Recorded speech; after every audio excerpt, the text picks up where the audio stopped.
Good morning and welcome. Bright lights here, getting adjusted. Appreciate all of you being here early in the morning, and it's a pleasure to be here today. Topic today is on trust or mistrust. And we can talk about this in terms of our governments.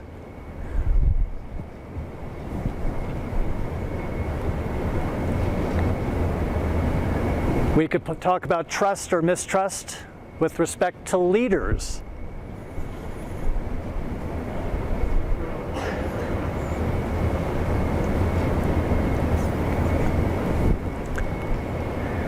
Or we could talk about trust or mistrust with respect to science. I want to share two personal stories really briefly, why this is an important topic to me, and I'll try to be really brief. The first has to do with a little boy who is between 8 and 9 years old. Anybody here have any children between 8 and 10, 8 and 12? Anybody know anybody that has kids between 8 and 10, 8 and 12? All right. Well, imagine this is your little boy, and about 4 in the morning, you have to wake your child up and tell them that you have to say goodbye. And this little boy was my father. And in 1939, his parents woke him up and told him that he had to be put on a train to be moved from Germany, East Berlin, where he was born, to France, and was told to try as best he could to trust the people he would be with, which was an agency and organization based in France called OSE, and they still exist today.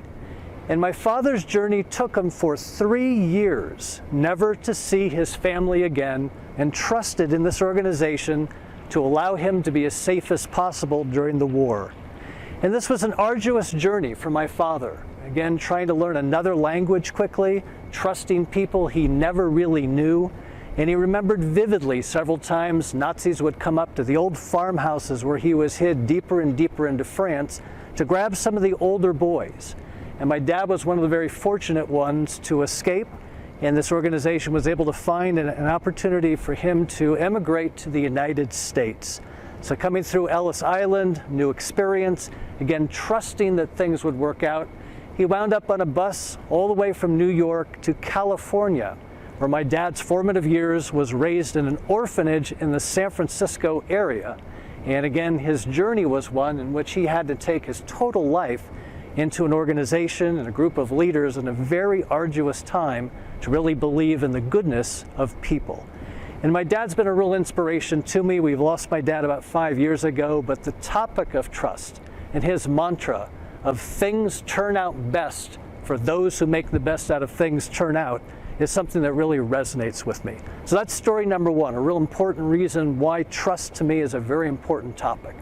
And story number two is a volunteer job that my wife and I have been involved in for, oh gosh, almost 18 years now. And we raise service dogs for the blind. And I had to present a picture of our latest dog. He's 16 months old, a beautiful yellow lab. His name is Vespa.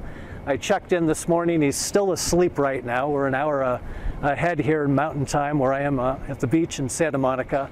And his journey is to become a leader as a partnership and a team.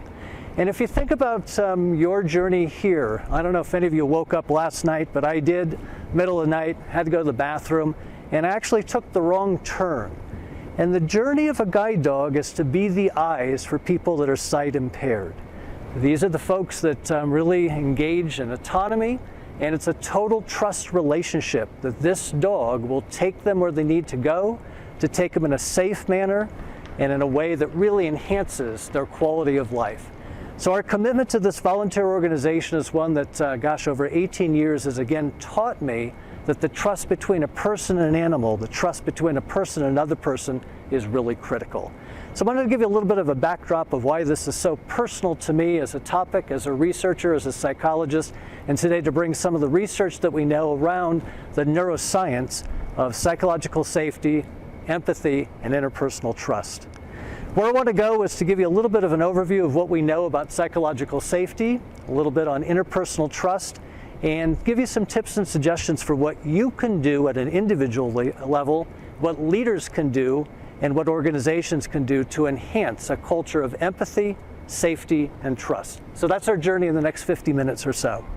Let's talk a little bit about trust in the workplace and some of the research that I've been very fortunate and blessed to collaborate with one of the pioneers in the neuroscience area, who I hope may be here this morning. His name is Dr. Paul Zak, Z-A-K, and Paul is a neuroscientist and a professor at Claremont University, and actually stalked Paul academically for about 3 years before he relentlessly said, all right, we'll see if we can throw one of your measures in our study.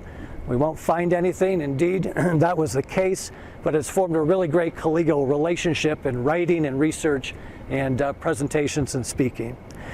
One of the things we know as a foundation of human beings is the biological wiring and need that we have for bonding. It's so deep, we just know that we wouldn't be evolving as a species without it. It's one of the key drivers if you look at self-determination theory, if you look at any neurobiological drivers, we find that bonding and social needs are really critical. You may not know Catherine Holt Lundstadt. She's at Brigham Young University, and her meta-analysis study on social support is the most cited that really indicates the need for social bonding, for social support, for social interactions. And it's on par with physical health in predicting mortality, predicting longevity, predicting psychological and physical health. So this need is a driver that we all have. And again, our brain, as we'll talk a little bit about, our survival brain, is really wired to do two things: to seek pleasure and avoid pain. I'll have a little bit more to say about that as well. I'd like to show you this video about how important it is when we feel in a bonding situation that we don't feel we've been treated fairly, that there's unjust, that there's situations, whether it's systematic or interpersonal, where we really feel we got the short end of a deal. So let me play this really brief video. If you've seen it before, it's a great video to view and see again.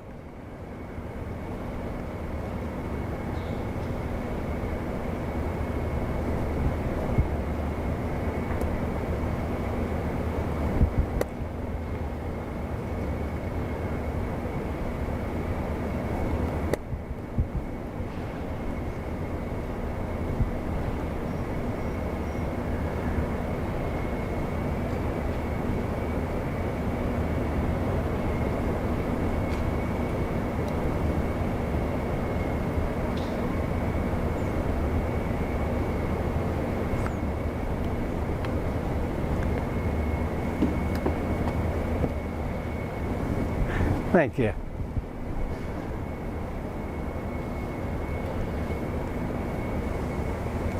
So a final experiment that I want to mention to you is our fairness study. And so this became a very famous study, and there's now many more, because after we did this about 10 years ago, it became very well known. And we did that originally with capuchin monkeys, and I'm going to show you the first experiment that we did. It has now been done with dogs, and with birds, and with chimpanzees. But with Sarah Brosnan, we started out with capuchin monkeys. So what we did is we put two capuchin monkeys side by side. Again, these animals, they live in a group. They know each other. We take them out of the group, put them in a test chamber. And there's a very simple task that they need to do. And if you give both of them cucumber for the task, the two monkeys side by side, they're perfectly willing to do this 25 times in a row. So cucumber, even though it's really only water in my opinion, but cucumber is perfectly fine for them. Now, if you give the partner grapes, the food preferences of my capuchin monkeys correspond exactly with the prices in the supermarket. And so if you give them grapes, that's a far better food, then you create inequity between them. So that's the experiment we did. Recently, we videotaped it with new monkeys who had never done the task, thinking that maybe they would have a stronger reaction, and that turned out to be right. The one on the left is the monkey who gets cucumber. The one on the right is the one who gets grapes. The one who gets cucumber, note that the first piece of cucumber is perfectly fine. The first piece she eats. Then she sees the other one getting grape, and you will see what happens. So she gives a rock to us, that's the task. And we give her a piece of cucumber, and she eats it. The other one needs to give a rock to us. And that's what she does. And she gets a grape. And she eats it. The other one sees that. She gives a rock to us now, gets again cucumber.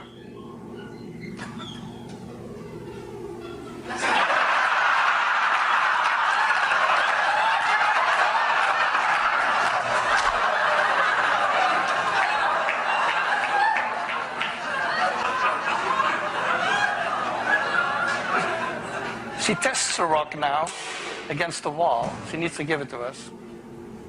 And she gets cucumber again.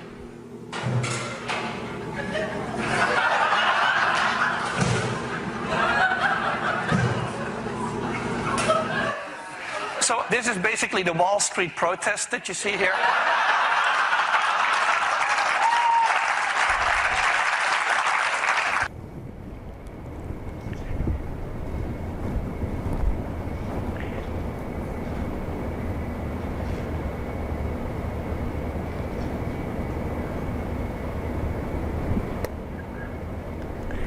So it's pretty funny unless you live in a society where those of color, women, feel the pressure every day of being treated unfairly. And at the brain level, this has an incredible caustic cost to our mind and body. If you're not familiar with telomeres, they're the little end caps of chromosomes. The analogy would be what's on our shoelaces, the little plastic caps. Throughout life, stress and just living causes those to fray. And I want to share a pretty recent study with Shay. I won't go into any detail, but it's a 10-year prospective study of individuals that were African American that reported ongoing prejudice and discrimination. And what they found compared to a control group, which was not perceiving ongoing prejudice discrimination, was a significant difference in the fraying of these telomeres, which are predictive of mortality, morbidity, and serious illnesses.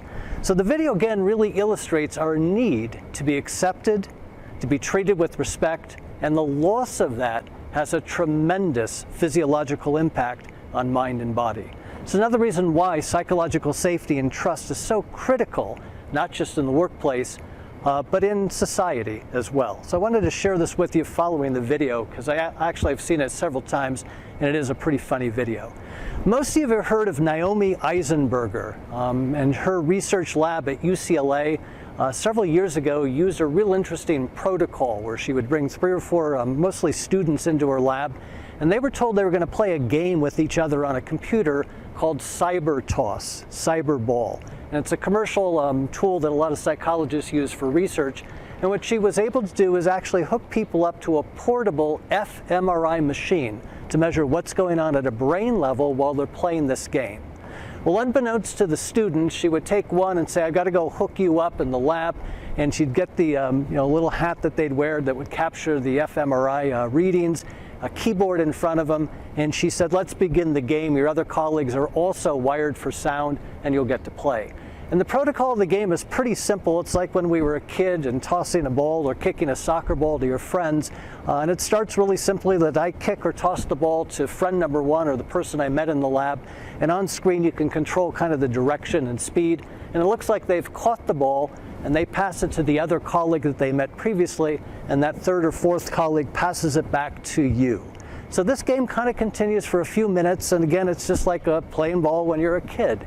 And Naomi's now able to change the parameters of the game so that what happens is when I toss the ball to colleague number 1, and they pass it to colleague 2, and they pass it to colleague 3, and I'm waiting for the ball to come back on my computer, I don't get it. In fact, I'm bypassed. And the ball goes from colleague 4 to colleague 2, and they continue playing, and I've been kicked off the island. I've now been kicked out of the game. And Naomi stops the simulation, and unbeknownst to the student, they're not really playing with their other colleagues, they're playing against a computer. And in these studies, 100% of the students, as you would imagine, were pretty puzzled. And she'd ask, well, what happened and how do you feel? Every one of them couldn't really figure out what did they do wrong? Why did I play so well to begin with? And then I just absolutely didn't have an opportunity to play again. Well, that's not too surprising at a subjective level when we all have an idea in a meeting and we go, hey, I've got a really cool thing that I'd like to recommend, and the idea plops. 20 minutes later, another colleague has pretty much the same idea and everyone's going, yeah, that's great. You sit back and kind of go, why was my idea left out? Why was I ignored?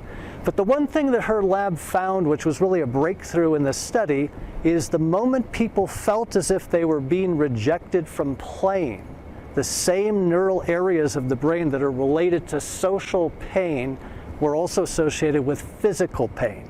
And there were two areas of the brain. I won't get too technical here. One was the anterior insula and the dorsal anterior cingulate cortex that was really activated when people got kicked out of the game. And so the lesson, of course, is that when we give feedback, when we interact with others, unbeknownst to us, we might in fact be hurting people emotionally and socially, but we're actually activating the physical pathways of pain. Take it a step further. This is crazy. Nathan DeWall, one of our colleagues now at the University of Kentucky, wanted to test, and this has been done for several years. He said, you know, let's really test if this is in fact the pain matrix that's working, and let me propose a crazy study, which he did. And he took a group of individuals, again students, for 2 weeks, and he gave them just plain old Tylenol. And they took it daily and brought them back to the lab and compared them to a placebo group that was given a placebo pill. It wasn't Tylenol, and he ran the exact same experiment. There was a dramatic and significant difference between the students that took Tylenol, subjectively reporting less psychological distress, but more importantly on the fMRI, they showed significant declines in the pain matrix being activated. So Nathan's work really did validate that in social interactions, our need for bonding, our need to be respected, our need to be included is so powerful that when we feel excluded, when we feel judged, when we feel evaluated, when we're in an environment where we feel toxic energy that we have to work so hard to overcome unfairness and discrimination, it hurts, it's painful. So an important thing to kind of keep in mind. The model that I've worked with Paul Zak for many years is pretty simple. We believe that the neurobiological underpinnings of trust has to do with a very evolutionary old peptide called oxytocin. I won't go into a lot of detail about it, but we know about this as a female reproductive organ, our hormone for many years. Men also produce this, and we believe from the human resource perspective that this is the driver of some of the outcomes that all of you here and listening are dealing with every day. Employee engagement, employee stress, feeling as if we could be creative and innovative, performance, productivity, collaboration, and teamwork.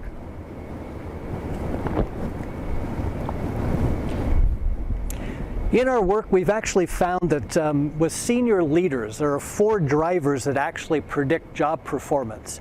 And I won't go into much detail. This is based on a statistical analysis called regression analysis. And we find that the last one that's here incrementally adds to validity of predicting job performance. Working for leaders that are genuine, working for leaders that we believe in, has a lot to do with their support of the team and getting things done. So we know that this is a very important area. We also know from our own research that in high trust cultures, we find all the outcomes that each of us are striving to do in the work we do in training and coaching and OD every day.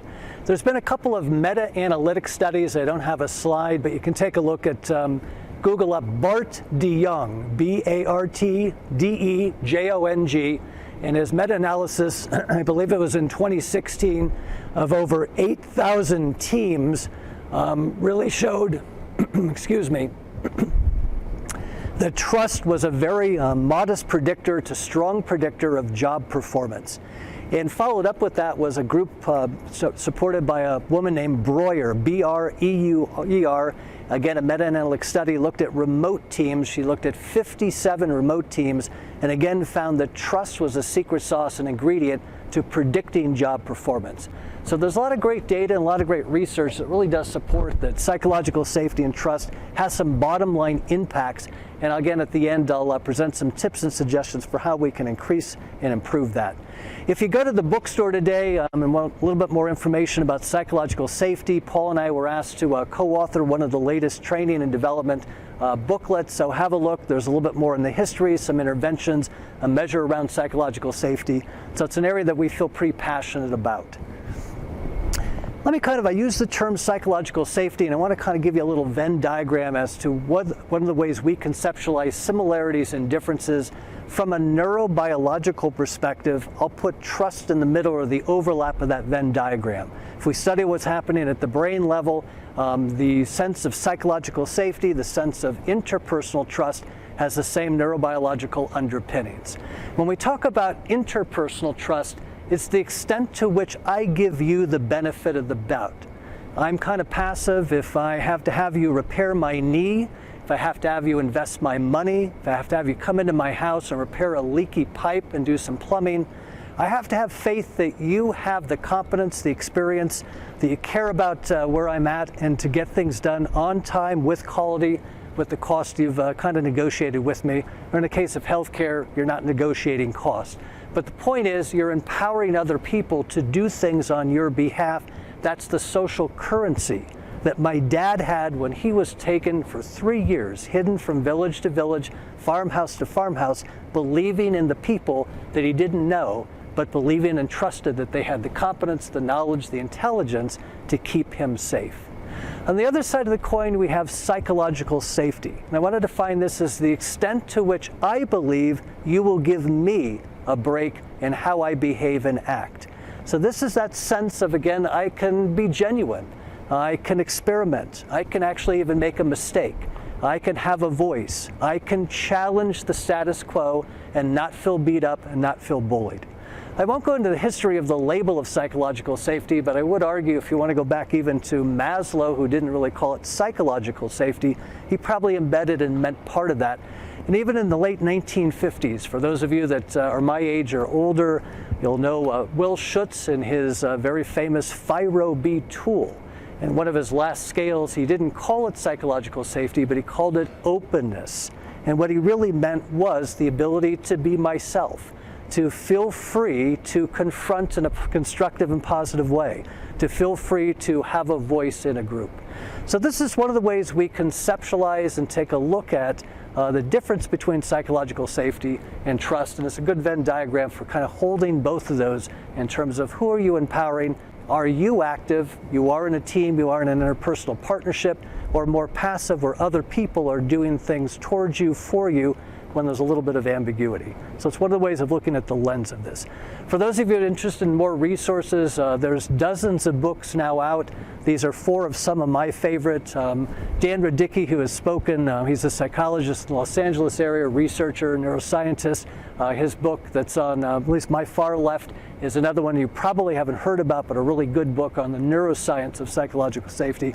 Obviously, Amy Edmondson and Timothy Clark and their work has done some really great stuff to advance this topic of psychological safety. Let me talk a little bit about the brain and what's behind this, and I talked about the need for bonding that's so critical. And it kind of goes back to some research from my colleague Paul Zak, and I won't go into any detail. We've spoken about this. Paul has written extensively academically, and we've been able to partner to talk about this in a non-academic turn. But essentially what we find in a protocol that's related to an economic game called the trust game, where we'll bring people into a lab, they're given actual money, there's a blood draw, they interact with another individual, they decide how much money, if any, they want to give to another individual, and that money is then multiplied by some amount, and that's kind of the end of the game. But we ask the person that receives the money, would you like to give back some or all of that money to the partner that you're with that gave you money to begin with? And they make a decision of either wandering out the lab, taking all the money with their pot a lot richer, or distributing it so it's even. So they've actually both made a lot of money, and it's more than they started with because they collaborated and they cooperated. And at the end of these experiments, Paul would actually draw blood, and the only hormone, the only thing that was elevated in the second participant was the hormone oxytocin. And 20 years ago, Paul's lab was one of the first to really suggest that oxytocin substantiates empathy and interpersonal trust. And there's been 20, 25 years of research based on those initial findings. There's a lot of interesting research with that. I won't go into any detail with, but this is sort of the protocol that identified this old evolutionary hormone that really, this peptide that really greases the sled for pro-social behavior. Very important. So at the end of the day, it does 2 things. It takes in a social situation, it lowers our anxiety to want to interact. It creates a psychological safety net to say friend or foe, approach or avoid, offense or defense in dealing with another human being. So it's one of those things that does enhance psychological safety and fosters collaboration, interpersonal support. We've taken it a step further. I won't go into any detail again today, that we believe that women, because they have a secondary release of oxytocin under moderate stress or low stress, that helps them to probably facilitate some of the communal rather than agenic leadership style, more participative, more involvement oriented, that may in fact today provide women with a female leadership advantage over men. So if you're interested, let me know. I'll be happy to send you this non-academic paper, but it posits a pretty interesting neurobiological explanation for the leadership, gender leadership literature, that we find that women collectively tend to be more involvement oriented and use more participative leadership styles than their male counterparts. So it's an interesting kind of side effect of that.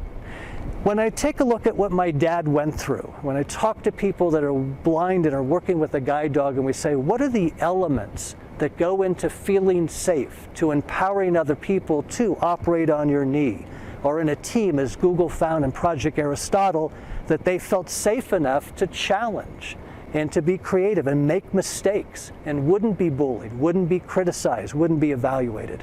So in our research, we've identified and we actually measure 4 individual factors, all pretty intuitive, and these become really predictors of to the strength to which I feel safe interacting with you interpersonally or in a partnership or as part of a remote or actual team. And the first of this is really, in a way, does our brain operate in looking at patterns? If we act consistently, if we're predictable, our brain says, gosh, this is probably more friend than foe. I feel a little bit more safe. So this idea of consistency in behavior, if I promise you my piece of a work will be completed by Monday and it doesn't show up, and that's a consistent pattern, I begin to feel trust eroded that I can depend on you. If I'm a firefighter and I know exactly what you're supposed to be doing and you're consistent with that, I feel pretty confident that we can work really well as a team. So consistency is really critical in behavior. And inconsistency actually causes a little almond piece of our brain called the amygdala to alarm, sending a message saying, be careful, these people might be rather friend, but more foe. The other thing that's very obvious and intuitive is, do you believe people have the right stuff when you're working together, the competence, the ability, the skills and experiences? And this is sometimes the elephant in the room when we don't trust people. It comes down to we're not sure they really are competent, but I don't really know how to articulate that and confront and talk about it with others. These are what we call more cognitive or more head-oriented ways of judging, do I trust and feel safe with another human being? The other 2 are more heartfelt. They're more relationship-oriented. And the first is just pretty straightforwardly, do I have your back? Do I care about your interests and needs? Will I be someone that sort of hears and understands what's important to you in your life and in your work project, so we can work together rather than me being a competitor with you and looking for ways to undermine you or make you look bad. And finally, being genuine, being authentic, not being phony, not being political, not telling lies, not making up stories to embellish what you didn't do, saying more often, I don't know, creates a sense of belief in that individual being a trusted individual. So these are 2, one more cognitive and head, 2 that are more heartfelt, and we can take it a step further, which I won't go into too much detail. Some of you may recognize the great Harvard researcher Erin Myers and her fantastic book called The Culture Map. Well, here's an overlay. We use a little bit different language, but it's one of 5 or 6 areas that she talks about as well. And if you want to take it to a level of task versus relationship, cognitive trust really is more, let's get down to do business. And the other is more relationship based. And as a global consultancy, we have an office in the UK, we do business internationally. I've really learned over the years that my need to get busy, to finalize a proposal, to talk about a project, sometimes gets put back because of the social needs of building rapport, building a relationship, being part of their family in certain cultures is incredibly more important. And to break that part of trust is a lot more than whether our company or myself knows what we're doing and has competence. So there's a little cultural overlay that is worth exploring for those of you doing work globally and internationally that relate to the same neurological underpinnings. I want to talk a little bit about one form of trust and empathy that we've done some research on, of the 3 different types of empathy. One is more cognitive, which is perspective taking, and the other 2 are much more affective. One is called empathetic distress, I'll talk about that in great detail, and empathetic concern or compassion, which is the sensitivity to be pro-social and collaborate with other people. We all have ourselves, and I think from an evolutionary perspective, the sense of in tribes, in groups, and out groups. And every one of us in the room, it's kind of a fun exercise while you're here live as you meet people, is to talk about who you are, what you identify with, who do you feel comfortable with, what clubs are you part of. And I use the clubs, again, very generically as to what describes your identity. So the human species has grown and developed with the protection of our tribes, who are people that are similar, who are people that make us feel safe, again, friend versus foe. And it goes back again to our survival brain and the disconnect between our ability to react immediately versus processing, thinking about things reflectively. Right now, while we're listening, or if you're listening virtually, if there's incredibly loud noise in the back of this room or where you're sitting at your home listening to me today, your old brain would kick into gear into a fight or flight mode and protect you. Immediately, it's geared from an evolutionary perspective to think about your survival. And there's a gap between about 1/5 of a second between the neocortex, our reflective brain, our newer brain, if you will, that's evolved, all one brain, of course, that begins to say, what was that sound? How can I categorize it? Am I truly at risk? So this is an interesting gap because it builds an argument for where we can talk about bias and unconscious bias being a survival mechanism, and so critically important. So this is one of the ways we think about brain science pretty simply, but a protective way of moving ahead. Paul and I, in an article that we've written, and again, you can grab this, is actually on the internet, have talked about an iceberg model of unconscious bias. And I want to define unconscious bias is the lack of empathetic distress with anybody that's different from us. Anything that we say, that we do, we look, we act, creates again immediately whether a judgment of they're in the in-group or our out-group. Krause did an interesting study, you can look up and Google Krause, K-A-R-A-U-S-E, and he did 5 experiments in which he determined that just listening to 7 words that come out of your mouth allow us accurately to depict people's socioeconomic status. So just by listening to people, by watching people, we categorize both unconsciously and consciously friend or foe. Are they part of my in-group or part of my out-group? So an interesting iceberg. Let me show this film. It's by David Eagleberg at Stanford. That we don't. And that division can be based on anything. Race, or gender, or wealth, or religion.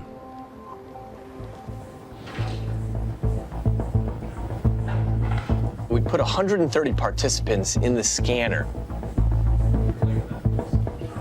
And here's what they saw. 6 hands on the screen, and the computer randomly picks one of these, and then that hand gets stabbed by a syringe needle. Now that activates the pain matrix, which is what comes online when you're in pain, or you see someone else in pain. Now here's the trick. We now added a label to each hand: Jewish, Christian, Muslim, Hindu, atheist, Scientologist. And the question is, would they care as much when they see a member of their outgroup getting stabbed?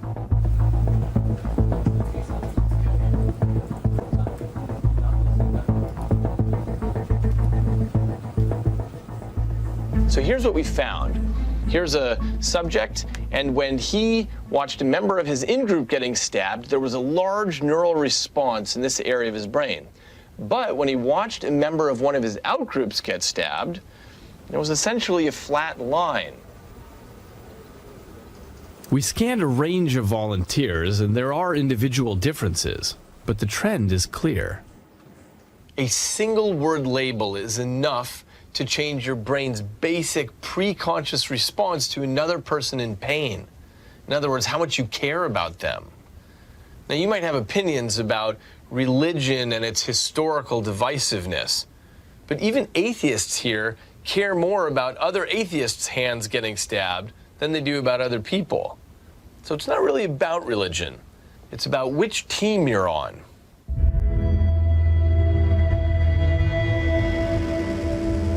This is just the first step in understanding how we get to this.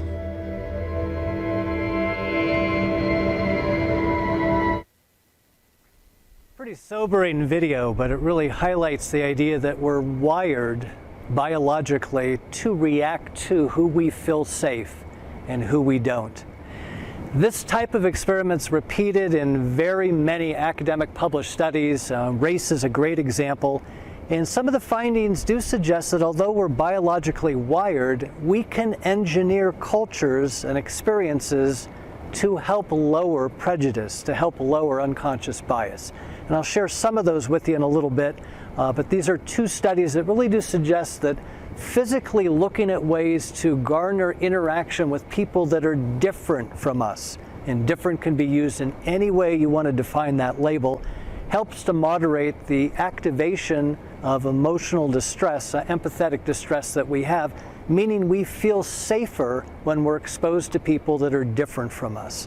So a challenge, of course, in your different roles is how can you at an individual level, or again, if you're a coach, a trainer, an OD consultant, a senior leader, think about creating more diversity within project teams and organizations towards a common vision and goal, and helping people to really appreciate and kind of deflate, if you will, and debunk some of the stereotypes of what occurs. One of the biases we're well aware of is when we see people in our out-group, we believe there's more similarity than truly exists.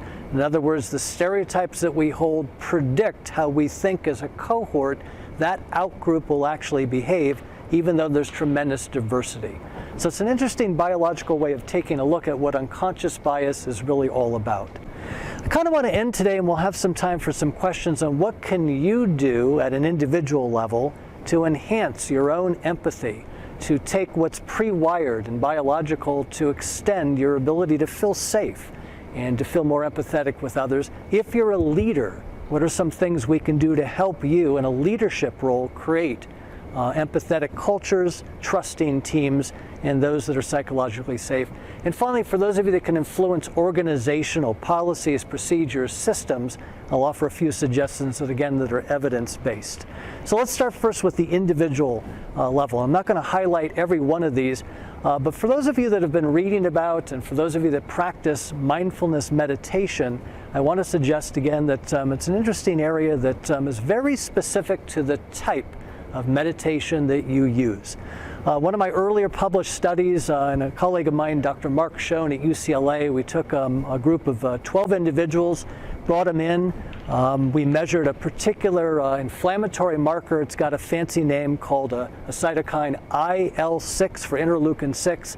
We did it at the beginning of the study, and for 12 weeks, we taught these individuals a form of self-hypnosis, meditative kind of mantra that they use when they went to bed at night, and they practiced it. We were able to validate through some record keeping they actually did it, and we compared them to a waiting control list group that did not do this. And at the end of the 12-week period, we were able to demonstrate statistically, and again drawing blood, that there was tremendous decrease in this inflammatory marker. So we know through behavioral practice, and there's some really cool research by Filippo Lawley at the London University, if you're familiar with it, and I do a lot of research in the habit and behavior change area. As daunting as this sounds, we probably didn't go far enough for this to become automatic. And her research suggests for any complicated behavior, leadership training, coaching, meditation, on average, we need to practice this on par of 60 to 90 days before we see not just subjective reactions of, yeah, I feel a little bit more calm or more in control, but neurobiological changes at a brain level using different kinds of brain scans. So one of the things I'm going to tease you to think about is if you want to build your own compassionate ability to be empathetic, to feel safer, to develop empathy, there's only one type of meditative practice that really helps one particular area of the brain, or those areas of the brain that I mentioned before, to be activated in the face of interpersonal challenge. And we call it compassion-based meditation. And for those of you that are really interested, there's some really cool research coming out of the shop of Tanya Singer, S-I-N-G-E-R, at Max Planck Institute in Germany, where her team has published numerous studies that really suggest that meditation is specific the neurobiological impact that it has. Analogy would be that of physical exercise. If you do things that are aerobic, well, we're doing something to really challenge the cardiovascular system. If we do something that's more stretching and breathing, we're impacting that, but we're actually affecting other areas of the mind and body. So the type of meditation you do, mindfulness-based meditation that's more reflective, will activate different areas of the brain, and over time will help you to focus and concentrate, but it will not necessarily activate those areas of the brain related to cultivating empathy.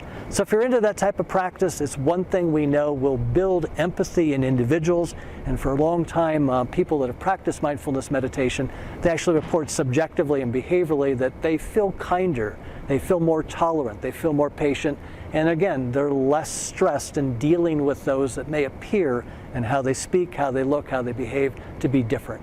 So it's one of many things we can do.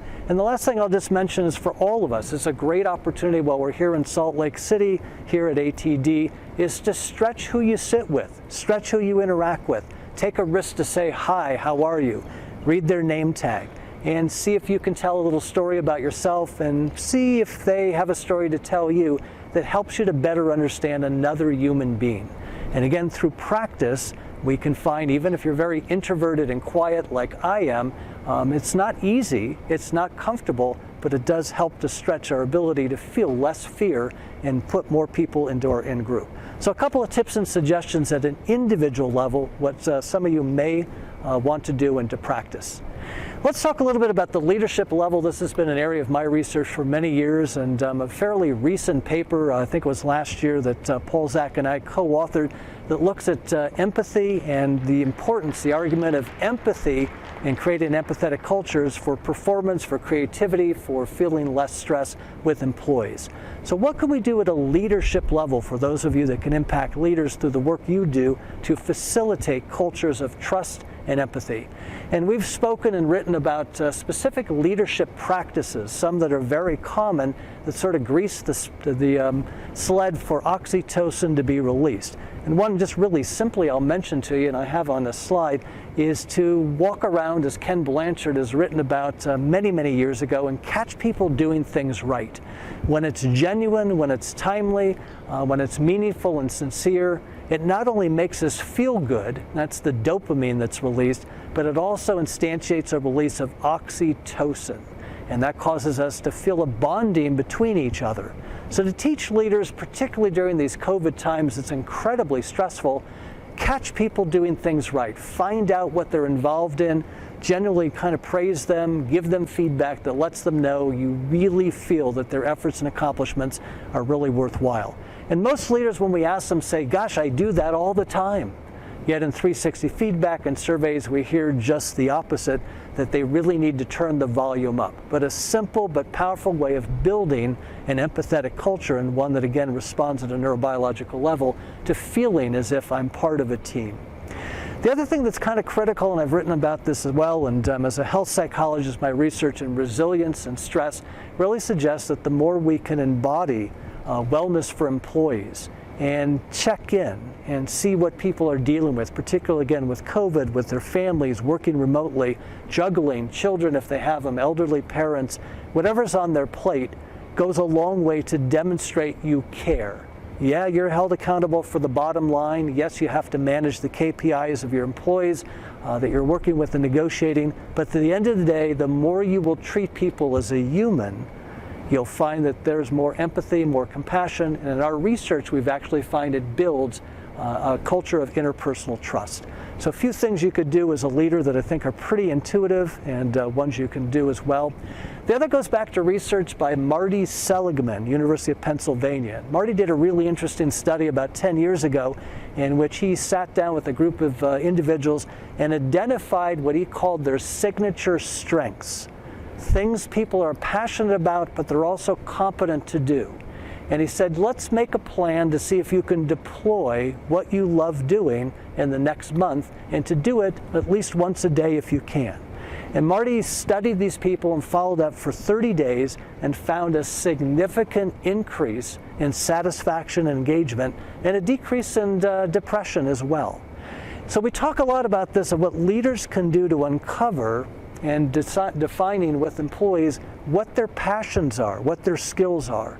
And Paul and I use the word invest as, again, social currency to say if you'll spend time with your employees to really key in on one or two things they want to grow and develop and really love, you will find it's a bonding experience. It actually causes a release of oxytocin having this type of a discussion, and it goes a long way for building engagement. And of course, my colleague Bev Kay, I don't think she's speaking this year, has coined the term, we talk about exit interviews, and she talks about stay interviews. And if leaders did nothing more than find their high potential free agents of today that can leave at any time, and will spend a few moments to talk about their value to the organization and what they can do as a leader to help them stay for the next 12 months, it again bridges this gap. It's social currency that says, I value you, I care about you, and it bonds this oxytocin release that says, you know what, this is a cool company, you're a cool boss to want to work for. So I think that's a real key, and just a few things I want to mention at a leadership level that are all pretty intuitive that builds a trust and psychologically safe culture. Let me move to the organizational level, and I'm not an expert in diversity, inclusion, equity, but I do care about the periphery of, again, this in-group, out-group, and what we can do at a neuroscience level. And I think most of you that are in this area know that most of the research is a bit daunting that suggests, at best, we can sometimes raise intuition and reflection and awareness, but at the end of the day, we're not doing much to change behavior. And these are just three fairly recent studies that are out. If you're not familiar with Porat and Chang, they've come out with some brand new data, some new meta-analytic reviews of what they call prejudice reduction. It's sort of, again, unconscious bias type of training that we're all familiar with. And what they found are two things. One is, at best, there's only modest results in terms of impact sizes. And second, the people that benefit most are those that need it the least. So again, pretty intuitive.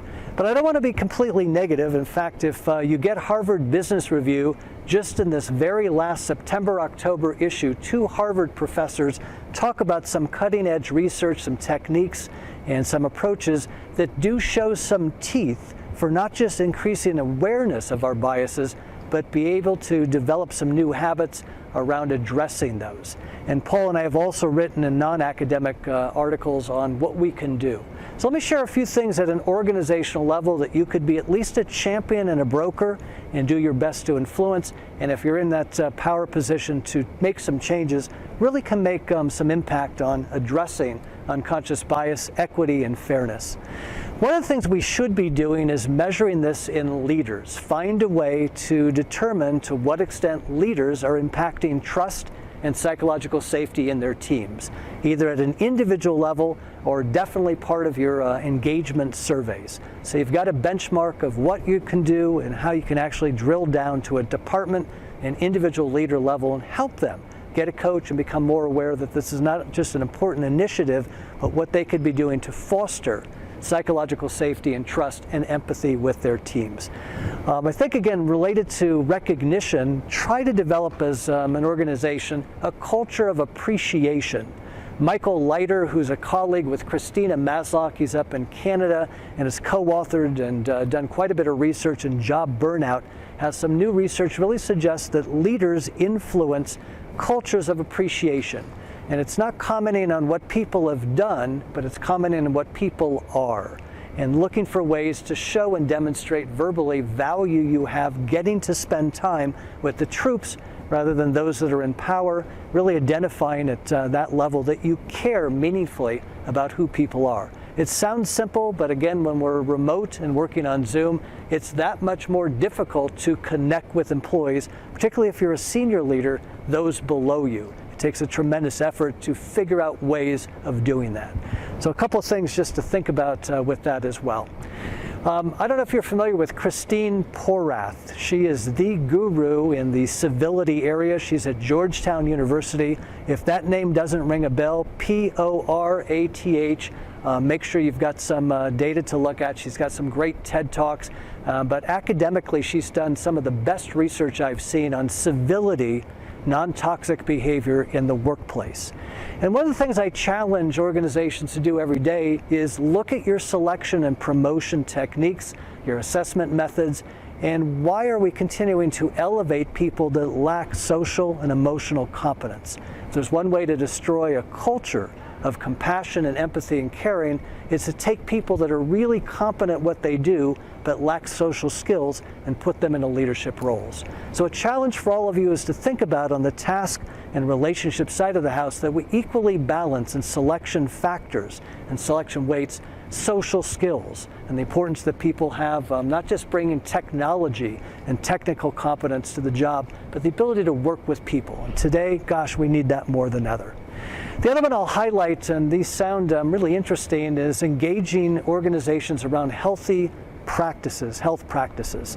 How did everybody sleep last night? I came in yesterday, went to bed, kind of tossed and turned, and I had, just a side note, what's experienced in the sleep research community is the single night effect, one night effect. And we actually know there's a vestige evolutionary in our brains of our left hemisphere. When you went to bed, if this was your first night in any hotel or home that you went to, of our left hemisphere actually being more active than our right hemisphere. And this is an evolutionary vestige of mammals like dolphins, porpoises, some birds, that actually when they go to sleep at night, half their brain is very awake and the other half goes through pretty normal stages of non-REM and REM. So this first night effect is really kind of important for all of us that might explain the first night you go somewhere new that you're not sleeping with high quality. Well, how does this relate to empathy and caring? I have actually one of the first, as crazy as it sounds, published academic studies looking at 104 senior executives where we measured two things over time. One was their reported sleep quality and quantity, and we use a subjective rating. Subjective ratings aren't perfect, but they correlate pretty highly with, again, actigraphs and other physiological measures. And the second thing we measured was how socially competent, what was the emotional intelligence of these leaders perceived by the leaders' direct reports, their colleagues, their peers, and their bosses. And you don't need a research study to tell you the obvious. Leaders who lack quality and quantity of sleep were reported to have social defects, social deficits. It was as if they were working, and they were actually working drunks. And for all of us, if we get one night that lacks quality of sleep, if we were to draw blood or get saliva and measure your alcohol intake, it would be none if you didn't drink. But behaviorally, if we give you a psychomotor test or memory test, you would behave in an impaired manner even though you're awake, and subjectively saying, I can operate on you, I can fly this plane, I can actually hold a meeting and make some critical decisions. The point is, one night of impaired sleep impacts not just social skills, but cognitive functioning. So in my research, and what I really suggest is organizations think about ways of helping employees to be as healthy as possible. There's a brand new study that really suggests if we can't control the bullies in your life, the individuals that are toxic, who's not civil, that we can at least utilize a coping technique that's pretty common, doesn't cost much, called physical activity. Working out mutes the ability that when we deal with a difficult situation and interpersonal stress, that it'll actually mute that mind-body reaction. It will mute the HPA, the hypothalamic pituitary adrenal system, and down-regulate our stress response. So as wild as it sounds, if you can affect, as an organizational level, enhancing employee wellness, it goes a long way of building a culture of trust and psychological safety. And of course, giving feedback and measuring this at a leader level, being committed to diversity, inclusion, equity, and looking for ways to foster high trust, psychological safe cultures will have bottom line payoffs. So I'd like to stop there. There may be some questions. I'm having a really hard time seeing anyone in the audience, but Sandy, maybe there's some things that have come in that you can read to us that I can try and address through the last few minutes that I've got. And again, on the last slide I won't go over are things we can think about with at an organizational level, making sure we minimize some of these biases in selection and promotion. So Sandy, anything that you have that's come in? Yeah, Ken, we do have a lot of chatter going on about about people being hardwired for unconscious bias, and maybe you could comment on, is that a nature or nurture kind of a situation? Well, love the question, and let me talk about Anne Chong, who's at National University of Singapore. And Anne has done a really interesting study with about 1,300 individuals of Asian descent that are free from mental illness, and she looked at two particular genes that regulate the expression of oxytocin. For those of you interested, it's CD38 and CD157. And what she found is that individuals that have greater expressivity of these two genes reported more satisfaction with social relationships. They were reported to form stronger bonds with family and friends. They had a greater number of friends. And her research suggested it accounted for 14% of the variance in interpersonal effectiveness. And in social science research, to get something like 14% is pretty high. So the point I want to make is that we are, in fact, through genetics and through our brain's wiring, predisposed to approach life as our survival brain has protected us to think about interpersonal situations, again, to think about friend or foe. One last thing I'll comment about that is that interpersonal stressors, unlike any kind of other stressor, causes cortisol to be released and hang around about 50% longer until it goes back down to baseline. So what I mean is, if you have a difficult conversation with somebody at the hotel, on a plane, a colleague, a peer, a difficult conversation with your boss, when you disappear from that interaction, your cortisol, your fight or flight level, is elevated tremendously, and rather than going back to baseline levels, it will stay elevated for, again, about 50% longer. So these studies certainly suggest that we have a biological wiring to survive, to be cautious when needed, to approach and be on offense when we feel safe. But it can be overcome, and that's again what some of the research is suggesting. It's not easy, it's not quick. It might actually be very uncomfortable to approach people that are very different from us and engage in a conversation. Yet by doing that, we know again from neurobiological research, it mutes our unconscious bias of being fearful and careful. So I guess the short answer is it's a combination, obviously, of genetics, the environment, our upbringing, but also what we do behaviorally. Are you interested and committed to overcome some of your own biases and become aware of those, and even doing something as simply thinking about what have I done today that possibly holds on to some old stereotypes as a way of bringing awareness to the front and extending your behavior. So Sandy, thank you for that question.